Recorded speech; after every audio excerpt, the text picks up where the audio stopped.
Thank you very much. And I've been at the dinner table cutting my 45-minute speech down to 15 minutes. That's as good as I can do, Richard. I want to start, I think, one, to congratulate, earlier at a reception, all the heroes of the different colleges were recognized, and just really tremendous stories and what people just step up and do that's important. And I'm always amazed at how much people give back to the community. And I feel blessed to be here tonight because of all the stories I heard in there. I couldn't figure out why I was here. But a wonderful group of people, and congratulations to the two student speakers. Your stories were very touching, and you are the reason this exists. You're what this is all about, and I wish you tremendous success on your journey. I want to thank the Maricopa Community College Foundation for this recognition. I do know all the past recipients, and I'm very familiar with the work that they have done, not only in education, but the tremendous work they do to make Arizona a better community and a better state. I also have a lot of friends here tonight that spend a lot of time in supporting and working in the educational community who are also very deserving of this award. So it's very humbling for me to receive this from the foundation, and I thank you for that, Mary. I would also like to recognize Becky, my wife, of 48 years this year.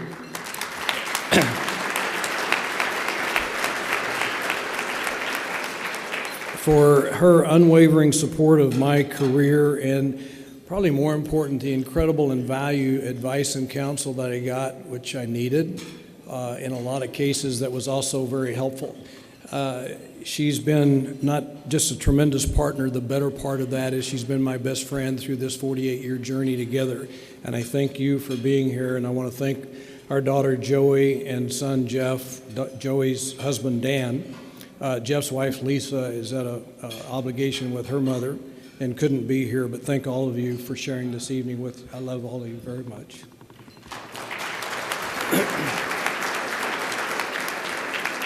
About 30 years ago, I spoke at an Associated General Contractors convention about what I perceived at the time to be one of America's greatest challenges, and that was the decline of a skilled workforce.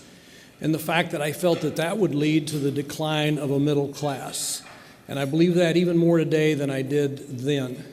The skills gap that we have in this country is very real, and it is also very damaging because of the increased social costs related to the lack of skills, the lack of a tax revenue, the negative impact it is having on our ability as a company or country to compete in a global economy, and probably worse yet is the fact that we are losing what has been the strength and the backbone of this nation since its inception, and that's our middle class. The role of education, as Richard mentioned earlier, is to provide our youth with an education that gives them the skills to become economically independent and contributors to our society. That's the job of education. And if that's the case, then why do we have this skills gap in this country? And why is it actually getting worse in this country as well? And I think primarily, I think it's because several decades ago we decided that every child to be successful and achieve the American dream had to go to college and get a 4-year degree. And I think some of the unintended consequences that came with that, one, is that we begin to start demeaning work in this country. We quit honoring work. We also begin to quit funding career and technical education the way it was when I was young. And though both of those are very problematic for us as a country.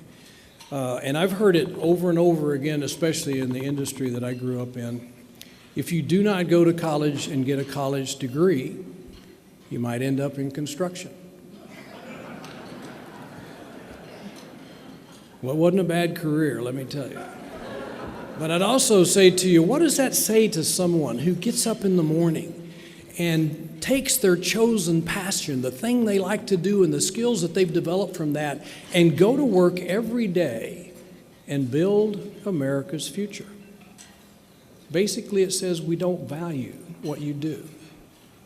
And that could be said about millions of employees in other industries that are critical to this country's economic success, such as manufacturing and transportation or healthcare.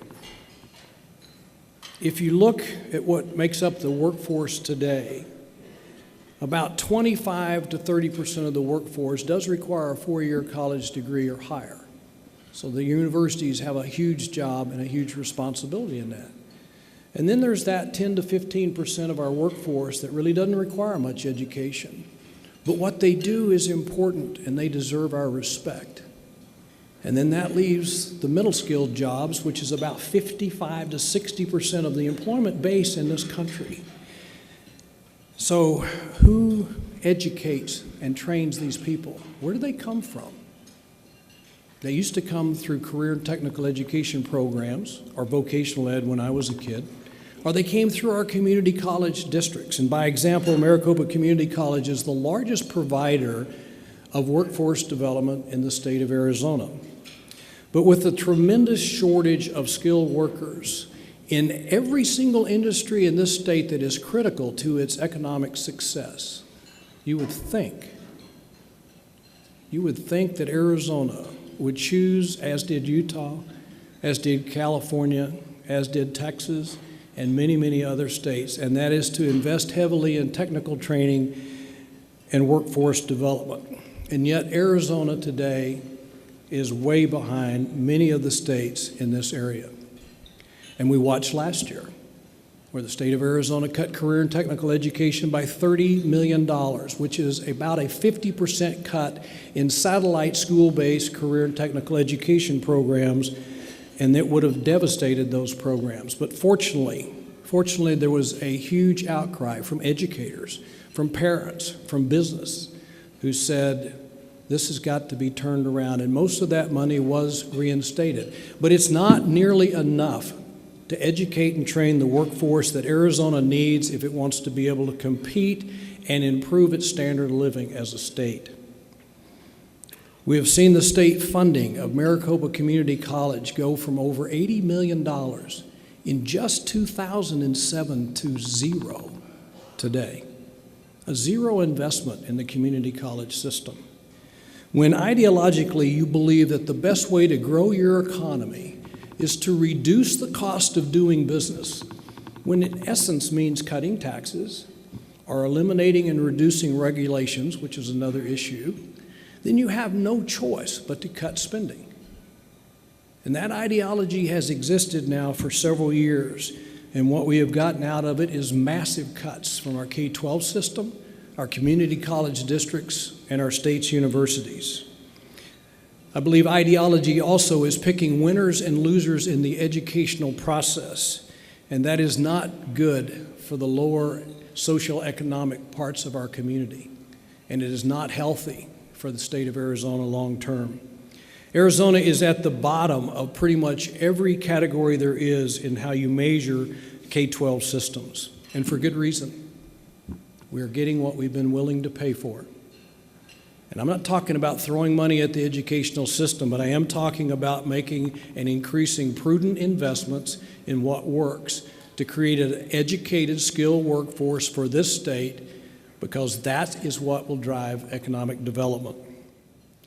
I recently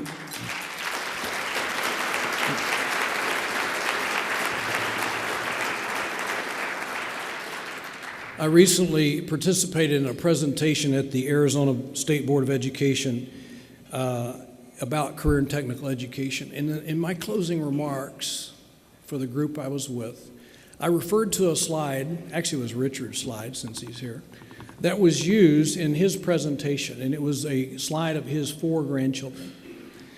Now, mathematically this would work better if he had 5 grandchildren, but you'll have to bear with me.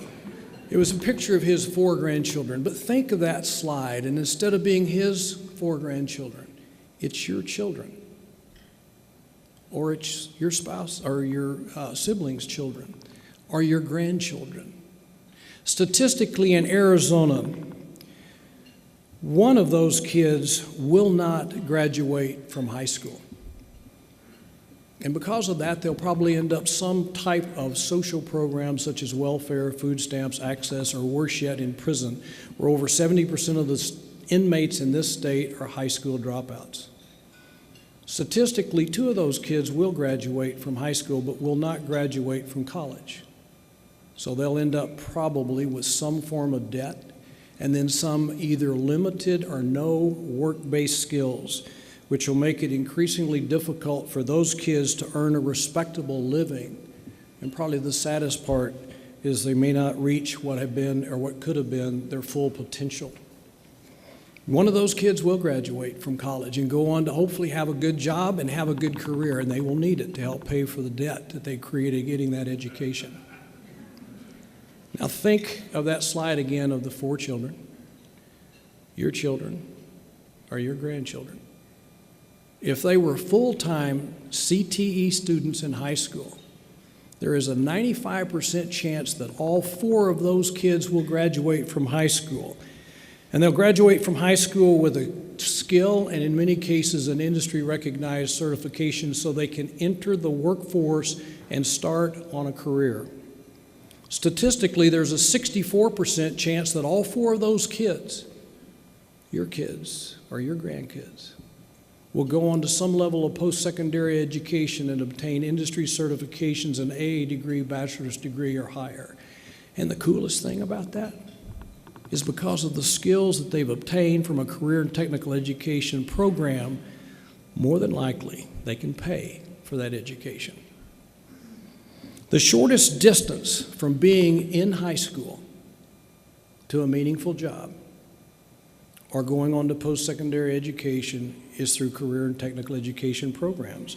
And if that is the case, and it is statistically, if that is the case, why is Arizona so willing to spend money on social programs or building more beds at a prison? And it is totally unwilling to spend money on career and technical education programs or to spend money on our community college districts. An investment in these kind of programs or schools is what will begin to reduce the skills gap that we suffer from not only in this state but in this country.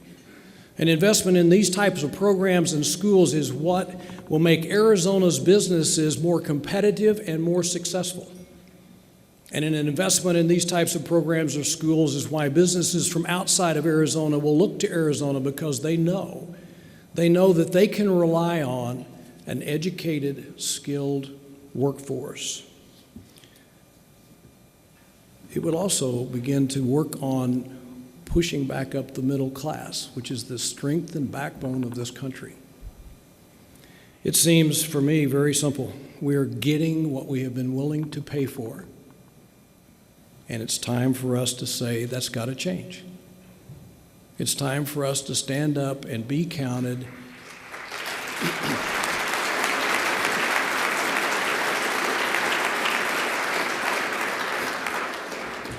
It's time for us to stand up and be counted, because ideology will always trump vision and strategy. It's time for us to be counted and say enough is enough. It's time for us collectively and individually to tell our elected officials to start putting Arizona's children first ahead of your ideology. It's time.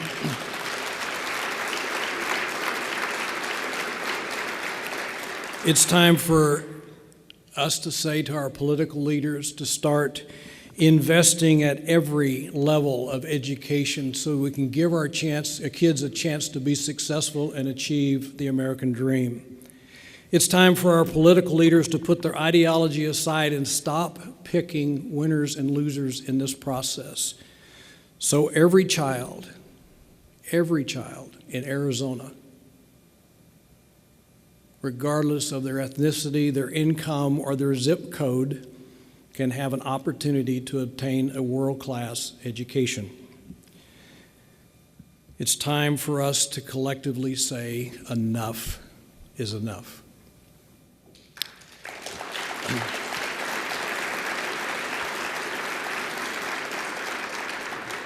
I want to thank the Maricopa Community Foundation for this, College Foundation for this award. but to all of you who are associated with or work for the Maricopa Community College District, or for those of you who are teachers, who teach in an environment that you did not create, but an environment that does not make your job easy. It is what you do for our children and their future every day. And it's because of what you do for those of us in business who are the recipients of those that you educate. And it's because of what you do for the future of this state that you, not me, are the true hero of education. Thank you very much.